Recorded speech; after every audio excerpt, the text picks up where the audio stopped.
Eu rascunhei aqui os exemplos para a gente não se perder e eu gostaria de que vocês anotassem esses exemplos e, como de costume, que vocês escrevessem as dúvidas, né? Escrevessem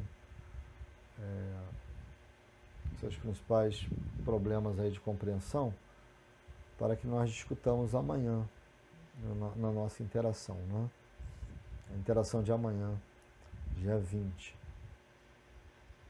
Então, o primeiro exemplo aqui. A casa da Márcia é azul. Você sabe que o português é uma língua que contrai, né? Uma língua contracta. É uma língua que faz contrações.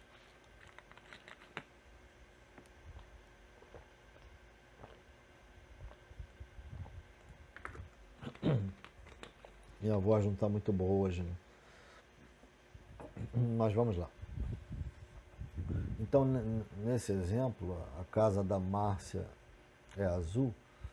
A preposição de associou subordinativamente o adjunto da Márcia ao núcleo nominal casa, de modo que no sintagma nominal a casa da Márcia nós temos um determinante, um núcleo e um qualificador possessivo, não é?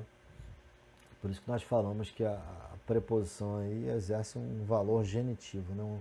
Um valor de posse. Tá bom? Então houve associação subordinativa, ou seja, os adjuntos, perdão, os adjuntos estão associados ao núcleo nominal casa. É claro que esse adjunto é invariável, né? S-prep, sintagma preposicionado, é invariável. Eu nem sei se a gente deve chamar isso de S-prep, mas essa é uma discussão para um outro momento. Seja como for, essas locuções indicativas de posse, preposicionadas, são invariáveis, né? Em gênero e número. Então, a casa da Márcia, as casas da Márcia, né? As casas da Márcia. Então, nós temos a preposição de associando o adjunto nominal ao núcleo casa. No segundo exemplo, nós temos Márcia tem esperança em dias melhores. Aqui você tem a preposição em, destacada aqui, a preposição em, associando o complemento nominal ao substantivo esperança. A sintaxe, né, a análise sintática desta sentença seria Márcia, sujeito simples explícito, tem esperança em dias melhores, predicado verbal. O tem, verbo transitivo direto, esperança, objeto direto, e em dias melhores, complemento nominal. Esse complemento nominal está associado subordinativamente, né, ao núcleo esperança, né, ao objeto direto esperança. Lembremos que todo complemento nominal é um sintagma preposicionado, né? Então, em dias melhores é um S-prep, um sintagma preposicionado, ou seja, um sintagma nominal encabeçado de preposição.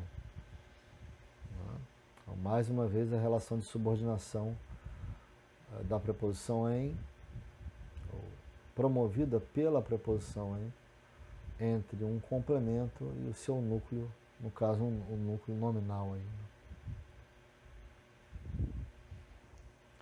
Tudo bem? Vocês anotem as dúvidas, tá? Pode ser que vocês tenham dúvidas em relação aos exemplos. Eu espero que vocês anotem. No exemplo número 3, nós temos aqui, eu escrevi, Pedro voltou ao mercado.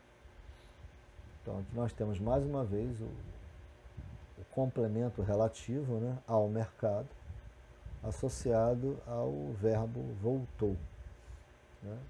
Há uma discussão, né, e essa discussão concerne a regência, né, a questão da regência, da predicação verbal. uma discussão se voltou, o voltar, seria ou não um verbo transitivo. Né? Já que a sentença sem o complemento relativo aí, seria perfeitamente gramatical, né? Pedro voltou. O que faz com que muitos analistas enxerguem ao mercado como um adjunto verbal de lugar, e não um complemento do verbo voltou. Mas eu fico com essa última opção. Eu prefiro enxergar por hora até que haja outras comprovações. Por hora eu enxergo ao mercado como complemento do verbo voltar, e esse complemento está associado subordinativamente, né, a esse verbo, e a preposição utilizada aí para conectar o complemento ao verbo é a preposição a, né, ao mercado, né? Aqui não é um caso de contração, é um caso de junção mesmo, né? Que é o a, preposição, com o u, que é o do artigo definido, né, o determinante de mercado. Tá bom? Parece até contração ou crase, mas não é. Né? O que se forma aí, na perspectiva do Matoso Câmara, é um sintagma fonológico, digamos assim. Um vocábulo fonológico. Sintagma não, né? Um vocábulo fonológico. Uau! Pedro voltou ao mercado. No exemplo número 4, eu trabalhei mais ou menos do mesmo modo com que trabalhei em 3. Só que eu troquei a preposição, o determinante o ou u, né, fonologicamente falando, pelo a. Então eu escrevi Maria vai retornar à escola para buscar os livros. Então aqui, vai retornar, uma locução verbal, né? Uma locução verbal transitiva, né? Relativa, ou transitiva indireta, para quem prefere essa terminologia, demandando um complemento preposicionado, um complemento regido de preposição, e a preposição é a. Este é um caso clássico de crase. É preciso lembrar, tá, que crase não é o acento gráfico, que o povo chama metonimicamente de crase. Crase é um fenômeno fonético que ocorre independentemente de nossa vontade. Isto é, queiramos ou não, a crase pode existir. Se você articula,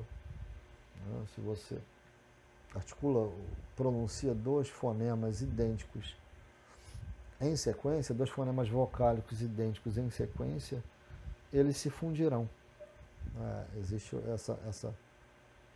essa propensão à fusão, né? Eles se fundem, se transformam num só fonema, e você chama essa transformação de dois fonemas idênticos num só, dois fonemas vocálicos idênticos num só, você chama isso de crase. Do grego, né, fusão mesmo. Né? A palavra crase é grega e remete ao sentido de fusão. Então Maria vai retornar à escola. Esse a com acento grave indica que houve a preposição a que subordina o complemento verbal ao verbo retornar. E aí a oração final, né, a oração reduzida de infinitivo, para buscar os livros. Então você vê que a preposição é utilizada também unindo uma oração à outra. Nesse caso, a preposição perde sua característica prepositiva para ganhar característica conjuntiva. Isto é, uma preposição utilizada conjuntivamente, já que o papel da preposição não é unir orações, não é conectar orações. O papel da preposição é conectar elementos sintáticos numa relação subordinativa no interior da sentença, no interior da oração, do período simples, da oração chamada de absoluta. Então, nesse caso aí, a preposição para, né, Aliás, é muito comum a preposição para ser usada como conjunção subordinativa adverbial final, em orações reduzidas, né? Isso é muito comum. No exemplo número 5, nós temos aqui: Pedro deseja que o Brasil seja um país melhor. Então aqui nós já saímos do campo da preposição para entrar no campo da conjunção, estrito sensu, né? Essa talvez seja a conjunção mais clássica da língua portuguesa, que é a chamada conjunção integrante, que integra, ou seja, ela se chama integrante porque ela associa orações com o valor de termos integrantes. Por isso que ela se chama assim. Esses termos integrantes eu chamo de funções sintáticas complementares. Ou seja, no período Pedro deseja que o Brasil seja um país melhor, houve um eco aí, deseja seja, não gostei do exemplo, mas vamos lá. Nesse período, a oração que o Brasil seja um país melhor é o objeto direto do verbo desejar que aparece na oração precedente.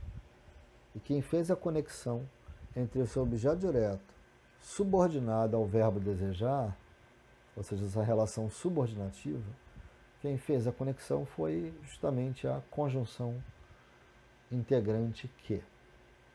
Não é?